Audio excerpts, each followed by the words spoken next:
رہی ہے، یہ خمیازہ ہے بے حیائی کا، یہ نتیجہ ہے سرکشی کا، یہ نتیجہ ہے ننگے پن کی تہذیب کا۔ خدا نخواستہ اگر ہم نے بھی اس راستے کو اپنایا ہمارا انجام بھی بہت برا ہوگا، ہمارا انجام بھی بہت خوفناک ہوگا۔ آج وقت ہے کہ ہم اپنے لیے وہ راستہ اپنائیں جو اسلام نے بتایا ہے، عفت و طہارت کا راستہ، پاک دامنی کا راستہ، شرم اور حیا کا راستہ، اللہ تعالیٰ سے ڈر جانے کا راستہ، خواہشات کو نکاح کے پاکیزہ طریقے کے ذریعے تکمیل تک پہنچانے کا راستہ۔ اللہ نے بتایا کہ ایک عورت کو ایک مرد کو ایک عورت کی ضرورت ہے، اس کا پاکیزہ راستہ نکاح ہے۔ نکاح کو عام کرو، نکاح کو آسان کرو، نکاح سے رسم و رواج کو دور کرو، فضول خرچی سے اپنے آپ کو بچاؤ، ہر طرح کی بدعات کو نکاح کے نظام سے خارج کرو۔ ہر لڑکی کا ایسی عمر میں جو نکاح کی عمر ہو نکاح ہو جائے، کم عمری میں نکاح ہو جائے، اسی طرح جوان لڑکوں کا ایسی عمر میں نکاح ہو جائے کہ وہ کسی غلط کاری کی طرف، کسی بے حیائی کی طرف نہ بڑھ سکیں۔ ایک پاکیزہ نظام عطا کیا گیا تھا اور حضور صلی اللہ علیہ وسلم نے نصیحت فرمائی تھی کہ دیکھو نکاح کے سلسلے میں جلدی کرو، نکاح کو عام کرو، نکاح کو کم خرچ والا بناؤ۔ ان اعظم النکاح برکتن ایسرہ مؤونتن، سب سے زیادہ برکت والا نکاح وہ ہے جو کم خرچ کے ساتھ ہو۔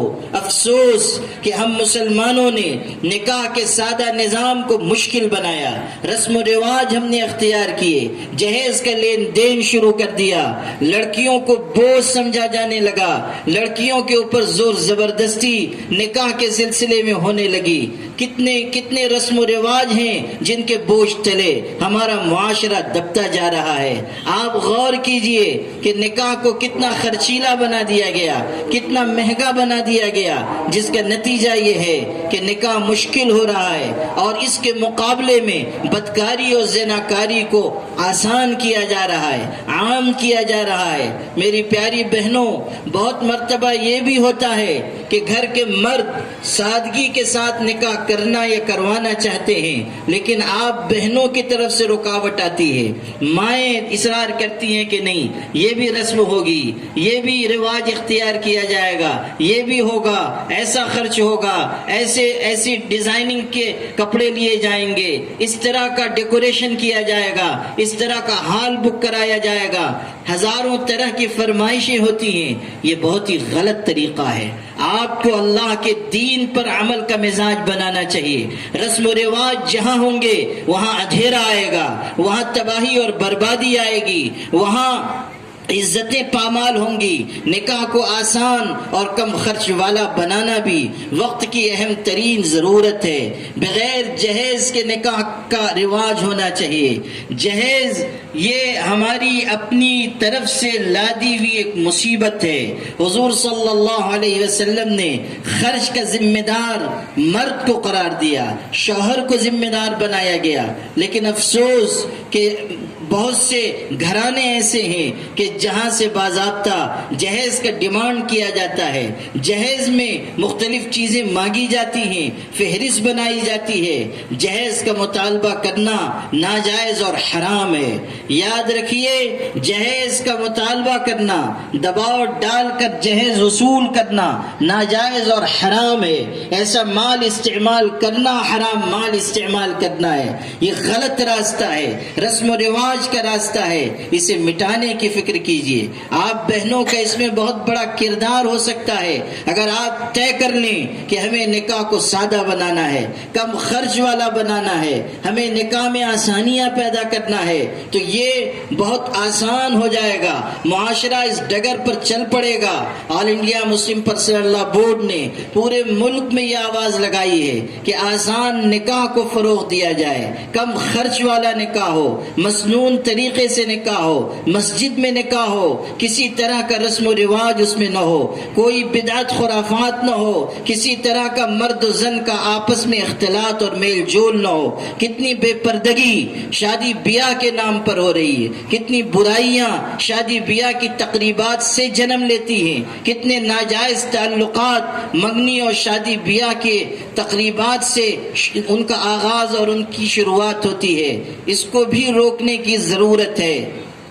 جو صاف ستھرا نظام ہے اسے اپنائیے، اور یہ بھی سمجھ لیجئے کہ نکاح کا یہ نظام اسی لیے دیا گیا تھا تاکہ ہر قسم کی برائی سے، ہر قسم کی بے حیائی سے ہماری آپ کی حفاظت ہو۔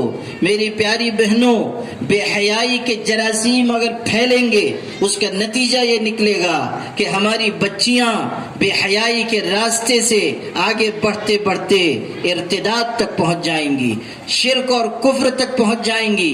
کتنی بچیاں مرتد ہو چکی صرف اس وجہ سے کہ ہم نے ان کو حیا نہیں سکھائی، ان کو شرم اور عفت و طہارت نہیں سکھائی، ہم نے ان کے دل میں توحید کی عظمت نہیں بٹھائی، ہم نے ان کو شرک کی نجاست سے، شرک کی قباحت سے واقف اور آشنا نہیں کرایا۔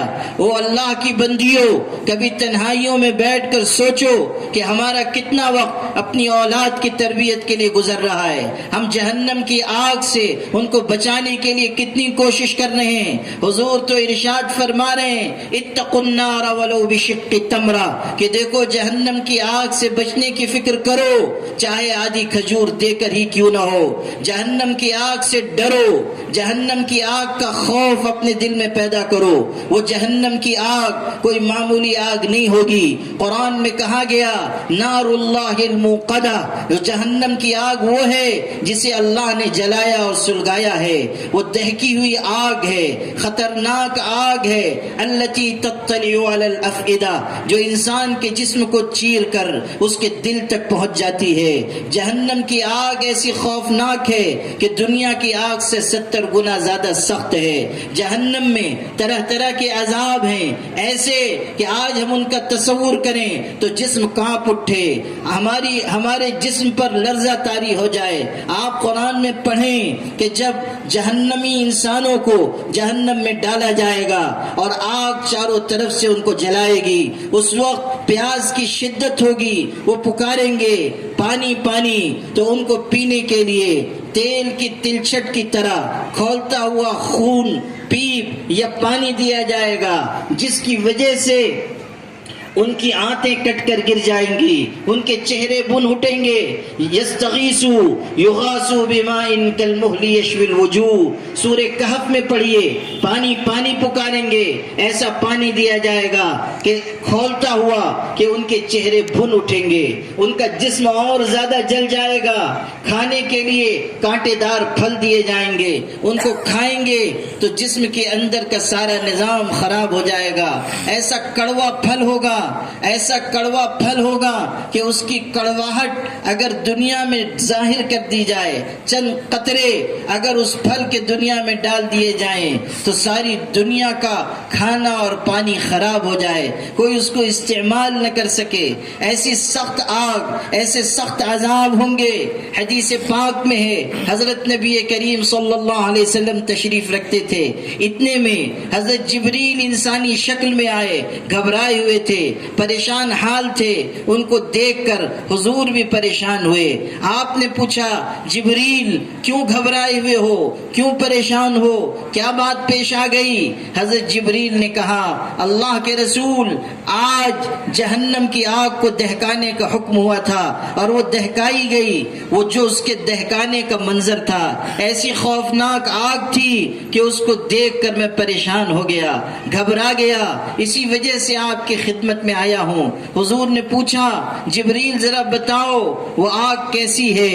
حضرت جبریل نے کہا اللہ کے رسول، وہ آگ ایسی خوفناک ہے کہ 1000 سال تک اللہ نے اس کو جلانے کا حکم دیا اور وہ جلائی گئی تو وہ سفید ہوئی، پھر 1000 سال تک جلانے کا حکم دیا اور وہ جلائی گئی تو وہ سرخ لال ہوئی، پھر 1000 سال تک جلانے کا حکم دیا تو وہ کالی ہوئی، فَإِذَا هِيَ مُظْلِمَةٌ سَوْدَاء، اب وہ بہت کالی کلوٹی اندھیریوں والی آگ ہے، سخت اندھیریوں والی آگ ہے، کالی آگ ہے۔